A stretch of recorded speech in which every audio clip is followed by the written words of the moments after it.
Okay, so the first thing I'm going to show you is how an object's JSON form can be seen in Kubernetes. Okay, so I'm going to switch to our first window. I have 4 windows here. And first thing is that KC is just a short form for Kubernetes kube control, right? So I'm actually using K3S. And that's like a small Kubernetes distro, which is meant to be run on IoT and single devices and all that. So it's kind of maybe like a mini cube of sorts.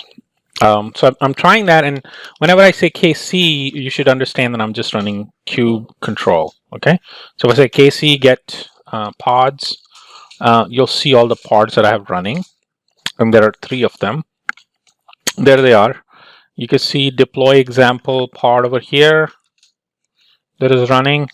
Okay, in the running state, notice the status is running as well, and there is another pod of the deploy, and then the third part, and so there are 3 pods that are running, and the 4th pod is in the pending state. Okay, and this is something else, so we're just going to ignore the 4th pod for now.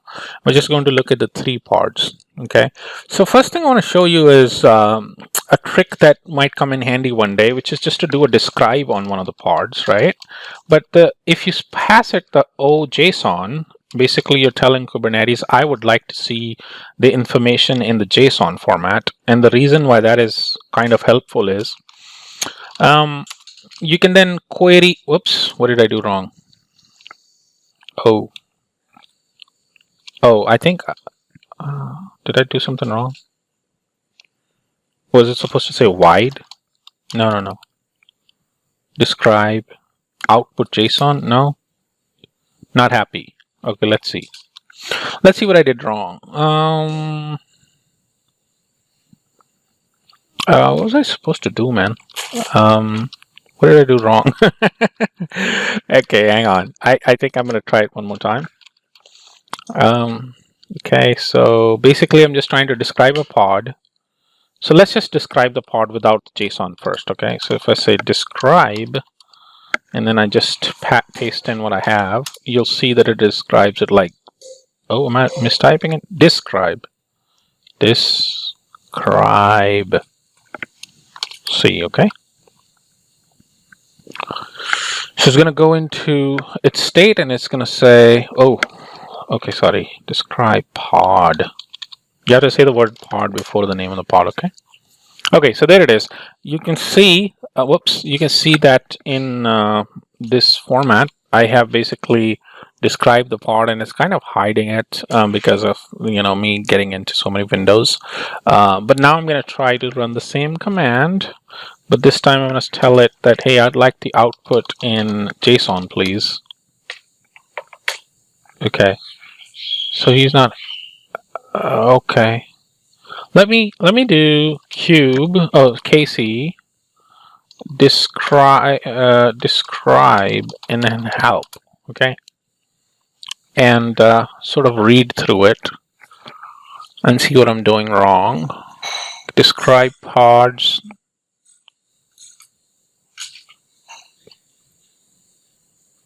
Okay. Oh, you know what? I think. First of all, I was gonna see if I can get a service, because it really is a service that I want. But this should have worked on the pod too. Let me try service. If I say get SVC OJSON, okay, and if the name of my service is ClusterIP, that's the name of it. So let me see. Okay, so that worked. That's interesting. So first, what I really wanted to show you guys is that I've got some services here as well. In addition to those pods, you can see my services, and this is the service we're going to use to hit the to call the service. Okay, so our pods are running Nginx servers. These are web servers. If you hit them, they give you a web page back. Okay, so all of those 3 pods that I showed you earlier with KC get pods, right? These guys, these deploy examples, these are all Nginx pods over here, okay? And if you hit them, then they'll give you a page back, okay? If I say KC get pod and then Okay, if I just say this, and if I just say O wide, hopefully it'll show me the IP address. So you can see each one of my pods has an IP address, okay?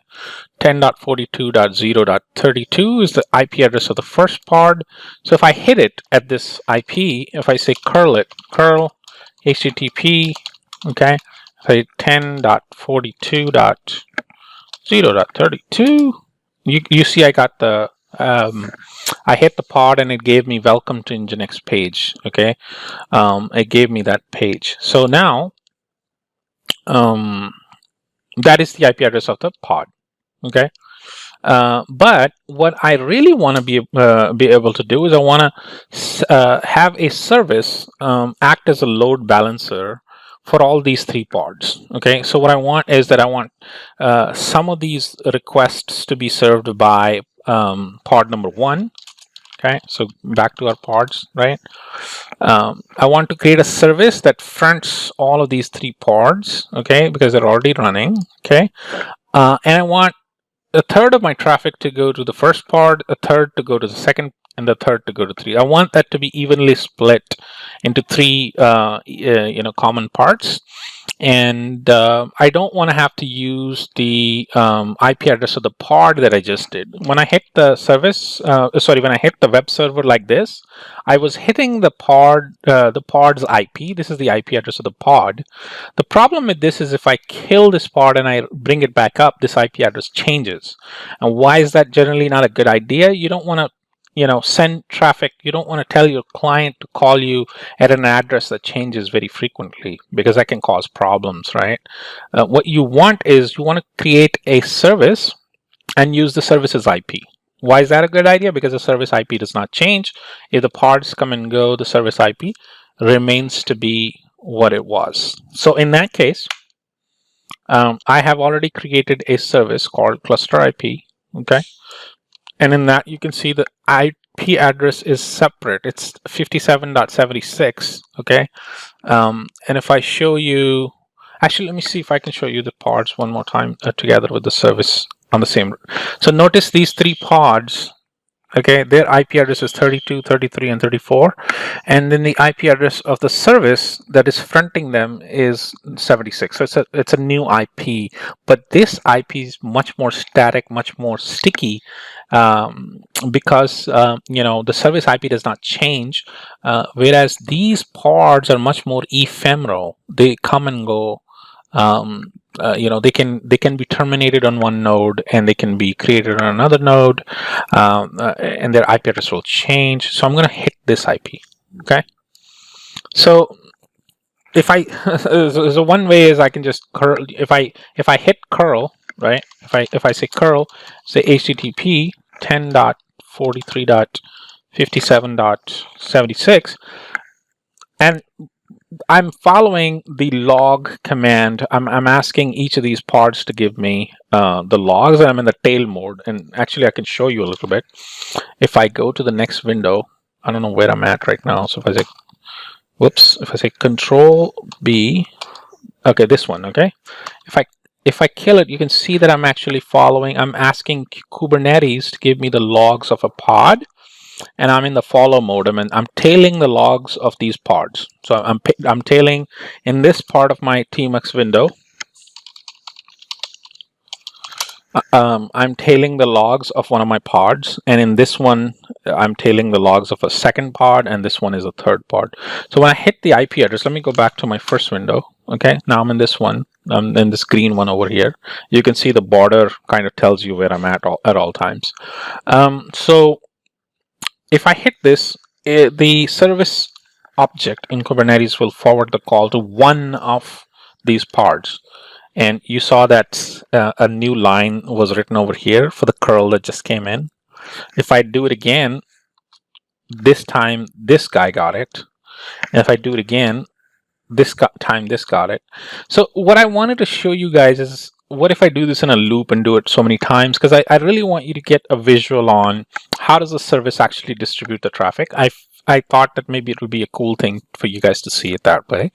So the first thing I'm going to do is, I didn't want to hard code the service IP like that. That looks like a little bit odd to me. So what I'm going to do is I'm going to say KC get SVC. Okay. that gives me all the services. So first of all, I'm going to say, no, I'm looking for a very specific service. So I'm going to give it the name of the service. So what I just typed with the word ClusterIP is the name of this service, because I'm only interested in this line. I don't want to get the IP addresses of all the services. I only want the IP addresses of this particular service. Okay. So in that case, I click and I get the whole line. But really what I want is I just want that one piece of information. All I want it to do is just give me this one piece. And it turns out you can ask it to give you this object in JSON format if you just tell it to give it to you in JSON format. I think you can also do like table. Can you do table? Definitely, that's not true. Okay. It says, hey, you can ask me to give me an template wide YAML. Okay, so you can ask me to give this information in YAML format, which is what it would do. Okay, this is YAML, and then you can ask it to do that. Okay, but you can also ask it for JSON format. Okay, in JSON it comes not in the regular format. I mean, not in the YAML format, but these are like a bunch more curlies and commas, right? In the YAML format, you don't see these curly brackets.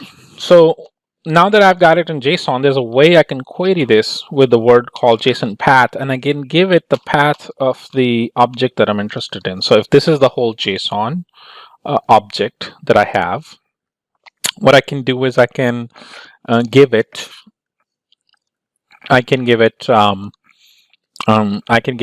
the part of the thing, part of the object that I'm really interested in as a query. So if you imagine the whole object has all this information that Kubernetes just gave us, and we're just interested in that cluster IP. And if I scroll up, that cluster IP is sitting on where? Okay.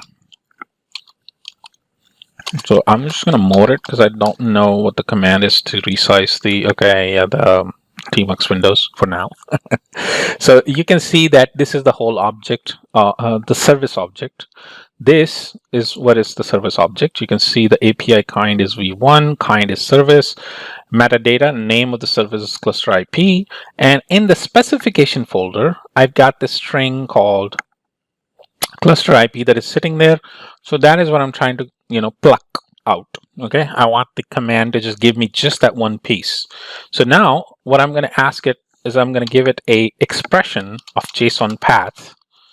Okay, and I'm going to say, hey, give me just the dot spec portion, and that's going to return me the entire specification part of the object. Okay,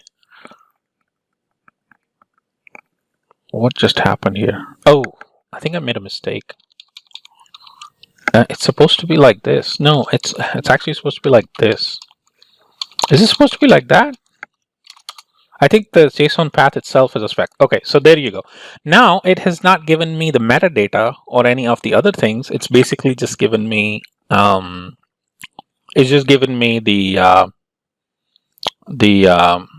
specification. It's just given me the specification portion of the object. So now we are much more closer to just plucking the cluster IP out of it.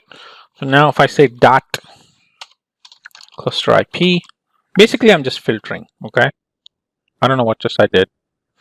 Somehow I did into a panicky mode. Okay, whatever. It didn't return it. Oh no, I did get it back. What's going on here? Why is he unhappy about that? Let me decrease it a little bit. Okay, cluster IP, this, and there.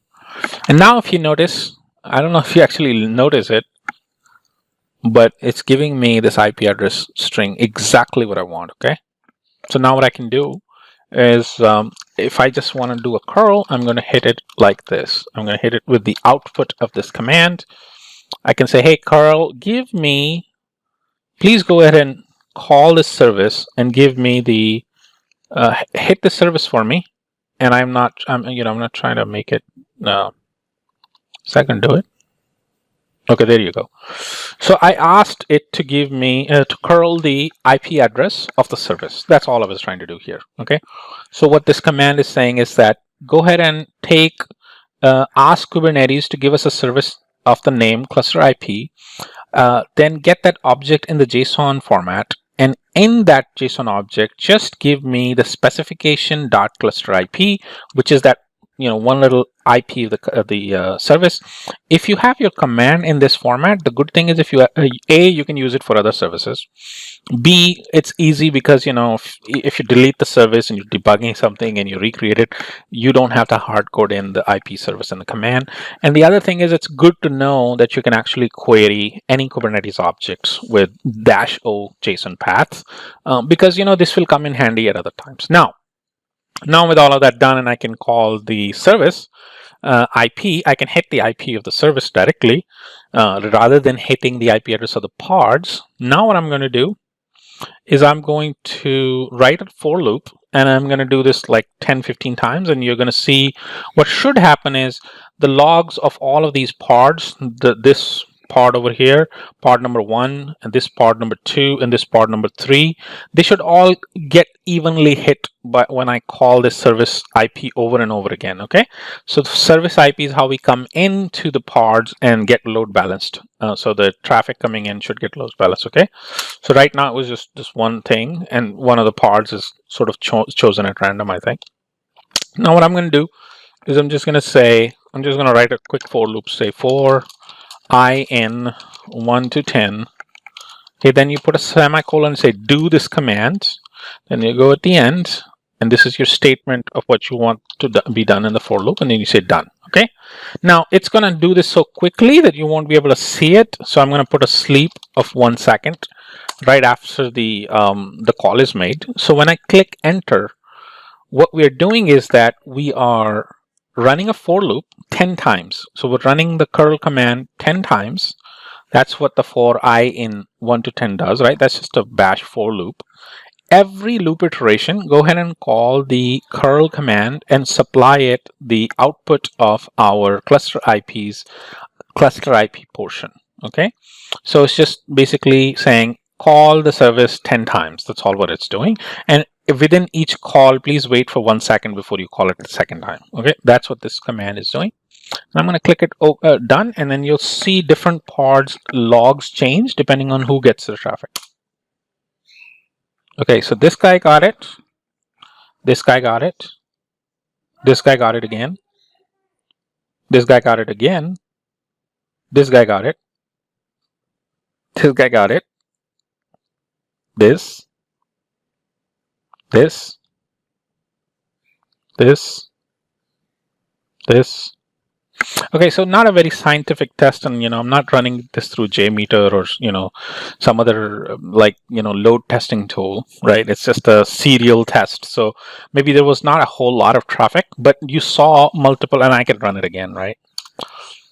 In real web traffic scenario, the requests come in exactly at the same time, and you can see more load balancing working, but perhaps this gives you a small flavor of what the load balancing capability of service looks like.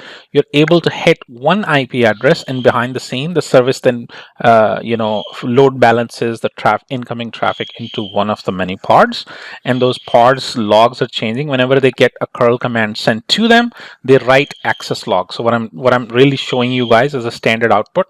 But if you go back and look at the Docker image for this Nginx image, basically what it does is that all the access logs are linked to standard out, and I'm just showing you the standard out. So anytime somebody calls anything on the Nginx, you'll get a new line written here. And I was just, in reality, to see a real web test happen, you would want to simulate the web traffic. Users come in pretty much at the same time, right? If you have 5,000 users come into your website, a lot of them will just be clicking at the exact same time. When one transaction is running, another will come and then come. They don't come in serially, right?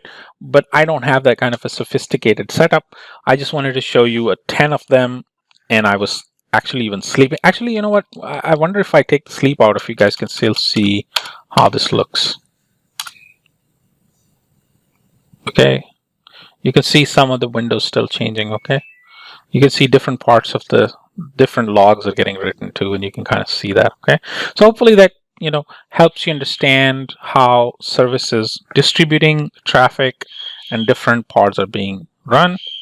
I'm going to end this video here, and hopefully you found this useful.